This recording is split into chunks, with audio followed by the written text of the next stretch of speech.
بسم الله الرحمن الرحيم، ورجعت لكم فيديو جديد. وحشتوني جدا. طبعا يعني الفتره اللي فاتت كنت مشغوله جدا جدا جدا، فبصراحه هقول لكم بقى ليه في الفيديو ده. طيب، اول حاجه انا نزلت لكم كده فيديو قصير عن الحيطه دي، هنتكلم عنها في الفيديو القريب، يعني من قريبين جدا. النهارده بقى هقول لكم عن تركايه او حاجه انا كنت غلطانه فيها او ما كنتش اعرفها، فهحاول اقول لكم عشان ما تغلطوش نفس غلطتي. طيب، ايه هي بقى التركايه دي؟ هقول لكم عليها، بس لحظه بس كده نتفرج على العظمه دي. ده ديكور. ديكور كده، ستاند حديد لطيف، والبانر ده يعني باسمي يعني. هقول لكم بقى ليه برضو. تمام، بصوا بقى اللي حصل. لسه ببتدي ان انا نشتغل، نسمي الله كده. مش عارفه ايه اللي دخل في عيني، بس يعني ما علينا. خلاص. علينا الموضوع تمام وكل حاجه. بصوا بقى التركايه او الحاجه اللي انا ما كنتش اعرفها. ناس كتير قوي كانت بتسالني انت جايبه ستاره النور دي منين. انا كنت بقول لهم منين. تمام، المكان وكل حاجه. بس للمصداقيه انا كنت بقول يا جماعه، انا بصراحه مش عارفه ازاي انا كنت شارياها ستاره نور، لانها ستاره تبقى كامله. لقيتها نص ستاره بس.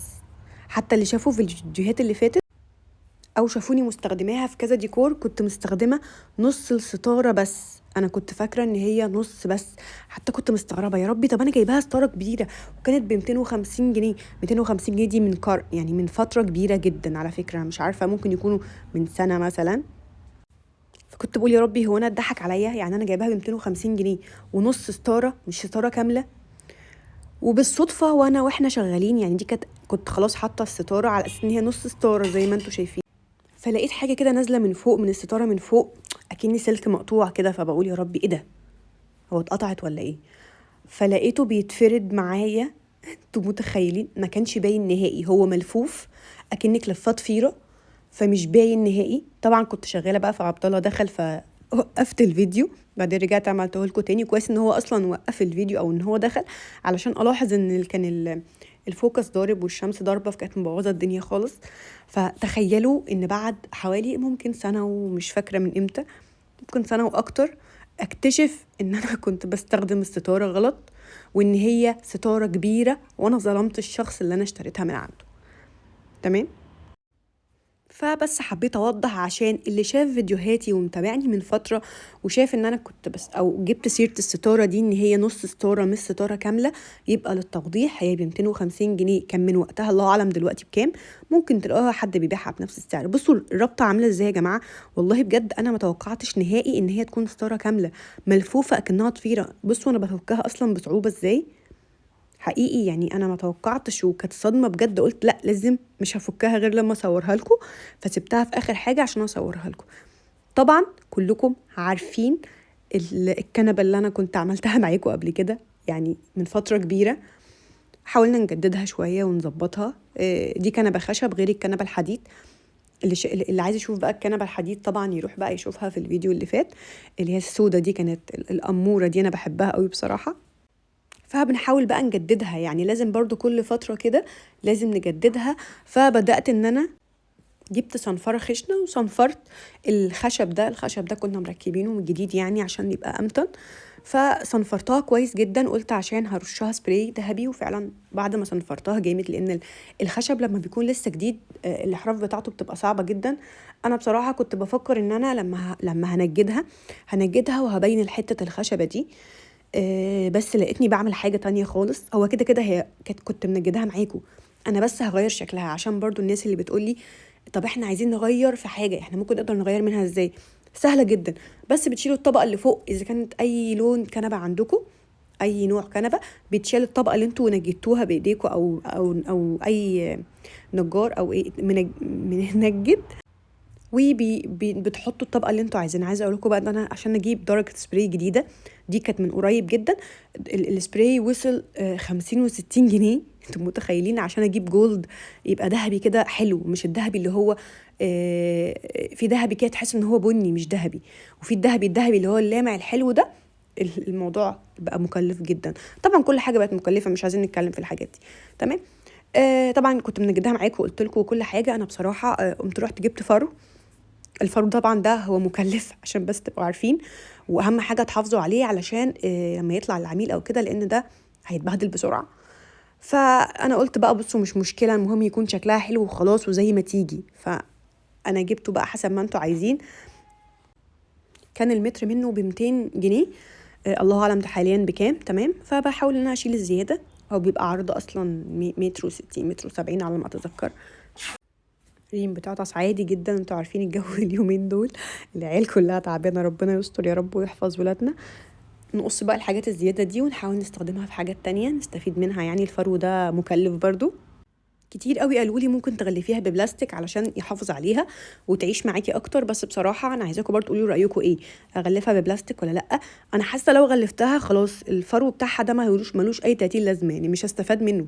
طب انا كان ممكن اجيب مثلا نفس القماشه السوداء، كان المتر منها يا ربي كان ب60 جنيه ولا حاجه، وكانت تمام، وكنت هتبقى بيضه برضو وناعمه، وهغطيها ببلاستيك شفاف وخلاص، زي ما كنت عامله كده في الكرسيين الفيونكه. لكن بصراحه انا الفرو ده احلى حاجه فيه ان هو يبقى يعني ان هو يبان كده الفوليوم بتاعه وكده. ده رايي، قولوا لي انتوا رايكم ايه لو حابين. تمام، لو حابين يعني ان انا اغيرها او اغطيها.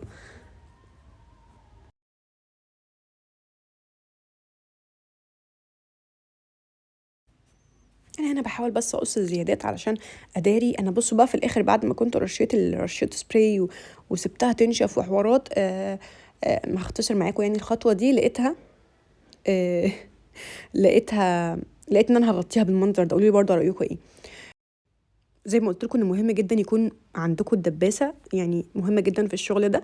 خلي بالكم برضو الحركه اللي انا عملتها دي انا قصدي ان انا ابطئها عشان اقول لكم معلومه. وانتوا بتجربوها في الهواء خلي بالكم جدا، علشان ممكن الدبوس في الهواء بيطلع، ممكن يعني يتنطور او يطلع على حد يعوره او اي حاجه، فخلي بالكم من نقطه زي دي. عايزه اقول لكم ان انا هنا بحاول ان انا ادبسها، بس طبعا انا مش عارفه اقلب الكنبه، كان المفروض ان الكنبه تتقلب، بس انا خايفه على الفرو ان انا احطه على الارض هيتبهدل، فما رضيتش ان انا اقلبها. فقلت بقى طيب انا هقعد عليها، يعني وانا قاعده على الكنبه هحاول ان انا اعملها بقى. وطبعا ما رضيتش اوريكم الشقلباظات دي كلها، يعني اختصرت معاكم اللقطه. المهم مش عايزين ننسى اللي حصل فيا ومفاجاتي ان الستاره اللي وان ستارت النور طلعت بتطول. يا جماعه عايزه اقول لكم بقى يعني آه، الورده اللي في ظهري دي، يعني انا هو اكيد يعني من البهدله اللي انا كنت فيها، فاكيد مش مقصوده خالص. انا وانا بشوف الفيديو اتصدمت من المنظر اللي في ظهري ده، بس هي ان شاء الله يعني تقريبا هتقع لوحدها يعني. عايزه اقول لكم بقى ان الديكورات دي انا عاملاها فين، عاملاها في المكان اللي انا قلت لكم عليه من فتره، اللي هو انا قلت لكم بودي فوتوغرافي، او اخوي، يعني هو اخويا يعني اللي صورني قبل كده في الفيديو بتاع ال50K، وباذن الله قريب جدا هيصورني في ال100K. عايزين نوصل 100K يا جماعه. تمام، هو اللي مصورني وهو اخويا فعلا. تمام، فهو عامل مكان للتصوير طبعا عندنا في الشرقيه. فانا بصراحه استغليته كده استغلال لطيف كده، بان انا اعمل ايه، بان انا احط حاجتي عنده بالمنظر ده. فعملت اوضه كده لنفسي لديكورات العرايس يعني والخطوبه وكتب كتاب والحاجات دي. البانر اللي على اليمين ده انا كان عندي بقاله 3-4 سنين تقريبا، فارقام الموبايلات اللي عليه يا جماعه مش حقيقيه تماما، الموبايلات دي اتقفلت من قرن.